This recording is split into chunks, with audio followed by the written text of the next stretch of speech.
So, has it changed the way you see things? COVID-19 has distorted our lives in ways that were unthinkable just a few months ago. We've watched state and government step into a rather new role of intensity in directing what's possible for us. The picture's still not clear. The health crisis isn't over. The recession has just begun. It has put capitalism on pause, something that has never happened in the last 300 years. But already there is a question over whether the pandemic will mark a shift. I think we need a new social contract between people in society and between the generations. A moment where we start to think differently. About each other, about work, about the economy.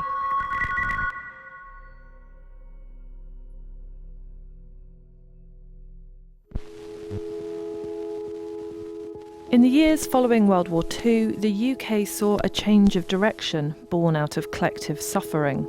There was rebuilding and very high government debt. But there was also a new agreement that the state could and should do more for its citizens. We want houses for the soldiers returning from the war. We want houses for the people whose homes have been blitzed. We want schools, hospitals, improved social services of every kind.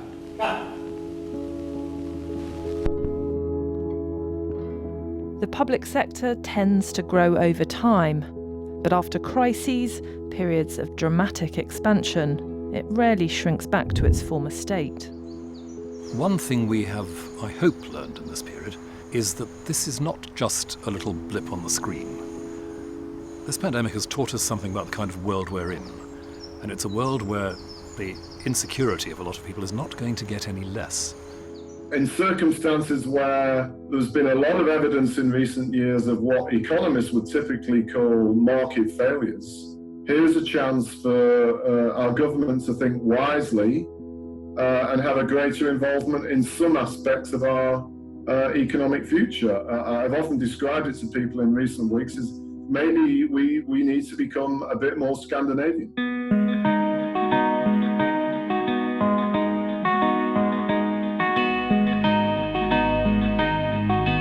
When it comes to economic transformation, the government had planned to start, not in Scandinavia, but in places like this. Burnley is one of the so-called red wall seats that Conservatives took at the last election, on the promise of regional growth and levelling up.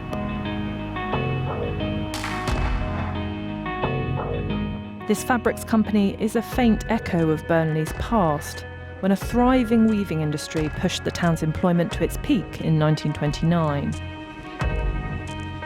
Panaz creates custom materials, some destined for hotels, pubs and restaurants, some for the healthcare sector. We did 2 of the Nightingale hospitals, and we've supplied the NHS all over the UK, but hospitality has been a real challenge. The company furloughed about 60% of its 100 staff. It's slowly bringing people back, its manufacturing dependent on hospitality's recovery.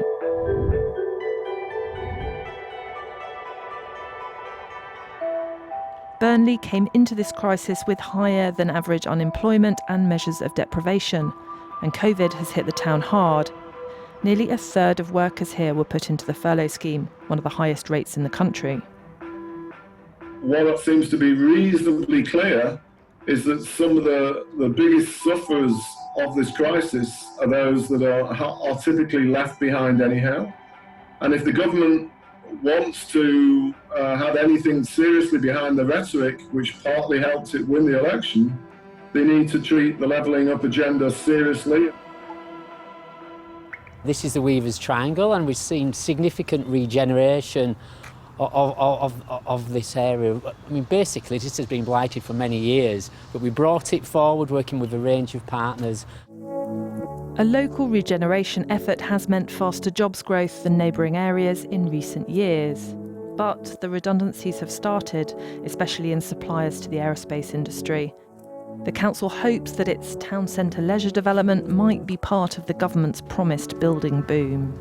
That was one of our shovel-ready projects, and we're just waiting for news on that as to whether that's been included in the programme. But that would make a massive change, because we know we've got to diversify our town centre. This printing firm didn't stop work during lockdown. For the love of printing, for the love of Burnley, we've kept the factory going, perhaps against accountancy's advice at certain times. The owner is involved in regeneration around Lancashire, and he's worried that some places will find themselves overlooked again. I think Burnley are better placed than most in terms of the region. I have it on good hearing that there is only so much to go around, and COVID has taken an awful lot, and the money that might have been sanctioned to the smaller towns in the region might not be there.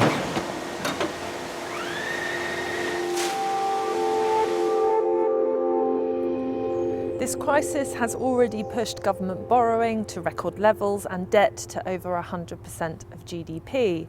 And Burnley reflects some of the growing demands on the state, not just to stimulate and create jobs urgently, but to ensure that areas that were weaker going into the crisis aren't slowest and weakest to emerge. And across the country, not just to fix the immediate problems in health and social care, but to address future challenges around climate change or an ageing population in a way that helps in the here and now. Is there a magic money tree after all? Well, I think during a huge crisis, it makes sense to borrow to get yourself through this. This is existential. The key thing, I think, is that the spending you do now and the investments you make now have really high returns and deliver that new social contract. If you make those investments really well, you build the productive capacity that enables your economy to grow much faster and be able to repay the debt. The problem is not that public debt is being produced. The question is, what do we do with it? How do we convert that debt, that liquidity, into investment, into green jobs and shared prosperity? So are we entering new economic waters? A larger, more interventionist state? A willingness to continue the radicalism of the crisis in tackling unemployment or inequality? One long-time advocate of small government and low taxes fears so. Government spending is taxation, pure and simple, and that it is. I mean, government doesn't create resources, government redistributes resources. Whatever they give to one person, they have to take from another person. Redistribution is not the answer, it really isn't. And all these governments are doing everything wrong by spending way too much, which will in the long term, in fact in the short term, will have enormous damage on the economy. Permanent economic damage is what the government, through furlough loans and grants, has been trying to prevent.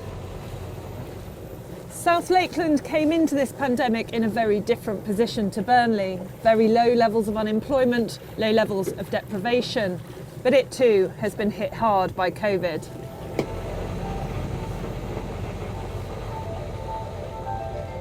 Windermere Lake Cruises is reopening.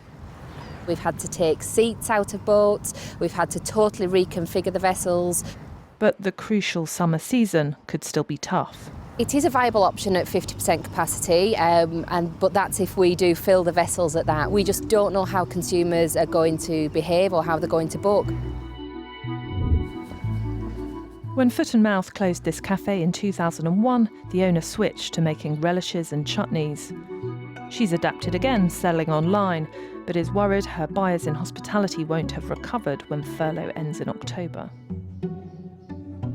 The Lake District is incredibly seasonal, and so we need to have some support that goes on longer than is being currently rolled out, because the businesses won't have recouped what they've lost in the last 4 months, enough to sustain them over another winter. In Ambleside, the parish centre has been delivering hot meals in partnership with the local school. The centre's food bank has also been busy. We used to see about 8 people a month. It's now anywhere between 12 and 15 people a week. So that for us in a small community is significant. With little summer work on offer, the need is expected to increase into the autumn. We know the need is going to get greater, so our plan is to develop our food bank offering for the next 12 months. It will keep increasing. At the beginning of this crisis, the government had to bolster the UK safety net in a hurry with increases to things like universal credit.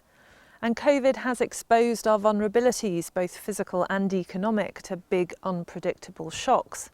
The question is, has that created space for a lasting rethink about how to address the inequalities exposed by the pandemic, how we support each other, and how to pay for it?